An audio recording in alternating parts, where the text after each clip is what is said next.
Waktu kejadian bab 391. Kakek, Epa seharusnya tidak mengatakan semua kata-kata tidak sopan itu. Epa tidak akan mengatakannya lagi. Asalkan kamu bangun, biarkan Epa dapat melihat kamu. Kakek, tidak peduli apa yang Epa katakan. Kakek yang mencintainya tidak bisa mendengarnya lagi dan tidak bisa memberikan respon apapun padanya. Dia pernah berkata bahwa dia tidak diinginkan lagi. Jadi, dia meninggalkannya. Dia ingin pergi ke tempat di mana dia tidak pernah bisa menemukannya. Meninggalkannya sendirian di kota pasir bumi dan tinggal sendirian di dalam dunia. Suasana hati Epa, Darwin sangat tahu. Kakek yang dari kecil hingga tumbuh besar memanjakan dirinya. Kakek yang baik hati dan lembut itu tiba-tiba berubah menjadi pria yang sangat jahat. Dia tidak bisa menerima kenyataan bahwa kakeknya adalah penjahat. Jadi, dia bersembunyi di dalam cangkang pelindungnya dan berpura-pura tidak tahu apapun yang terjadi. Tetapi, ketika dia berdiri dan bersiap untuk berani menghadapi semua ini, kakek yang dicintai dan juga dibenci ini tiba-tiba sudah mati, dan mati begitu tiba-tiba, mendadak sampai dia tidak memiliki persiapan mental sedikit pun. Banyak orang sangat tidak sabar agar Sandoro mati, tetapi bagi Epa, dia adalah satu-satunya orang di dunia yang memiliki hubungan darah dengannya. Dia akan benci padanya dan akan menyalahkannya karena melakukan hal-hal jahat itu. Sebenarnya itu karena dia peduli padanya, karena dia peduli kakeknya. Darwin berjalan ke arah sana dan dengan paksa menarik Epa kembali. Epa, dokter forensik akan segera datang untuk autopsi. Kamu tidak boleh menghancurkan tempat kejadian dan barang bukti. Epa meninju.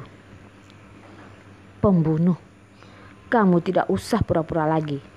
Jangan berpikir bahwa menemukan dokter forensik untuk melakukannya akan menutupi pembunuhanmu. Darwin berteriak. Epa, tutup mulutmu.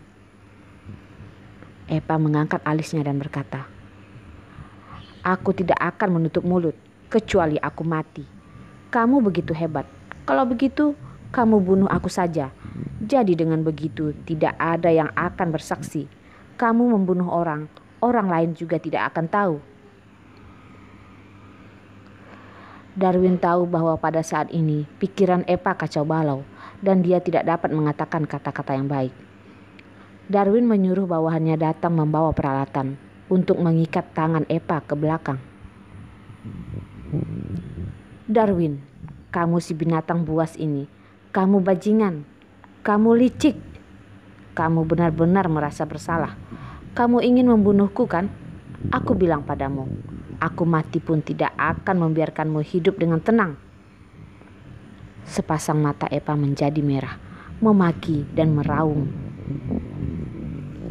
Diam, Darwin menjerit. Kamu bisa membunuh orang, tetapi kamu tidak bisa membunuh semua orang di dunia. Kata-kata Epa belum selesai. Darwin dari dalam tangan bawahannya mengambil gulungan lem penyegel dan dia dengan erat menyegel mulut Epa. Mulutnya disegel. Epa tidak bisa berbicara lagi. Sepasang matanya yang indah terus berputar-putar. Sepasang mata itu hampir menyembur keluar api. Mulut tidak bisa bergerak. Tangan juga tidak bisa bergerak. Tetapi kedua kaki Epa masih bebas. Tadi makan cukup banyak, jadi tenaganya cukup lumayan besar. Epa mengambil kesempatan ketika Darwin tidak memperhatikan. Dia menggunakan kakinya untuk menendangnya. Dengan pergelangan kakinya dengan keras menendang pinggul Darwin. Emosi Darwin juga terkenal buruk. Dibuatnya begitu membuat keributan ditendang. Apinya juga membesar. Dia menahannya dan mengikatnya ke tiang kayu di samping. "Epa, tetap patuhlah," Darwin dengan serius mengatakannya. Dia tidak memindahkan Epa yang membuat masalah keluar, karena Sandoro adalah kakek kandungnya. Penyebab kematian Sandoro yang sebenarnya seharusnya membiarkan dia tahu. Saat ini, dia sedang menunggu dokter forensik untuk datang dan memeriksa penyebab kematian Sandoro. Menilai dari pengalaman menyaksikan banyak kejadian kematian banyak orang, Sandoro meninggal dengan sangat cepat. Hampir sama sekali tidak ada perlawanan yang menyakitkan. Sebenarnya, apa yang dia lihat di detik terakhir sebelum kematiannya? Epa yang diikat ke tiang tetap saja merusuh. Tetapi karena dia tidak bisa bersuara, orang yang bisa memperhatikannya juga sedikit. Wilayah militer adalah tempat yang sangat disiplin. Ada sesuatu yang terjadi di sini, kecuali bawahan yang dipanggil oleh Darwin. Yang lain masih standby pada posisi mereka, dan tidak ada yang boleh sembarangan mengambil langkah. Ayah Carson yang sedang menunggu Epa di luar diundang oleh bawahan Darwin. Tatapan matanya memandang Epa, khawatir sambil berkata, "Ada apa ini?" "Dia tidak taat. Maka aku ikat dulu supaya menghindari lebih banyak masalah," kata Darwin memberi alasan yang sangat masuk akal. Ayah Carson juga menyadari kepribadian Epa. Jika dia membuat keributan, dikatakan Perang Dunia Kedua pun tidak berlebihan. Pada saat ini, tugas mereka yang paling penting adalah mencari tahu alasan sebenarnya dari kematian Sandoro yang begitu mendadak. Dan jangan membiarkan Epa mencampurinya juga baik. Darwin menganalisis. "Aku pribadi berpikir bahwa seharusnya pada saat terakhir kematiannya, Sandoro melihat satu orang." Ayah Carson mengangguk dan berkata, "Siapa orang itu? Siapa yang akan bisa membuatnya begitu takut? Dan orang ini dapat dengan bebas masuk ke wilayah militer kota Pasir Bumi. Siapa yang memiliki kemampuan sebesar ini?" Darwin mengambil alih dan berkata, "Aku benar-benar ingin tahu mengapa orang ini ingin membunuh Sandoro. Apakah itu motif pembunuhan biasa atau balas dendam?" Mereka sedang berdiskusi pada saat yang sama. Dokter forensik tiba, dan beberapa dokter forensik telah memberi hormat kepada Darwin. "Komandan." Darwin kembali memberi hormat dan berkata, "Kalian harus memeriksanya dengan sejelas mungkin. Jangan melepaskan petunjuk apapun." Pada saat yang sama, ketika dokter forensik tiba, juga ada petugas investigasi kriminal.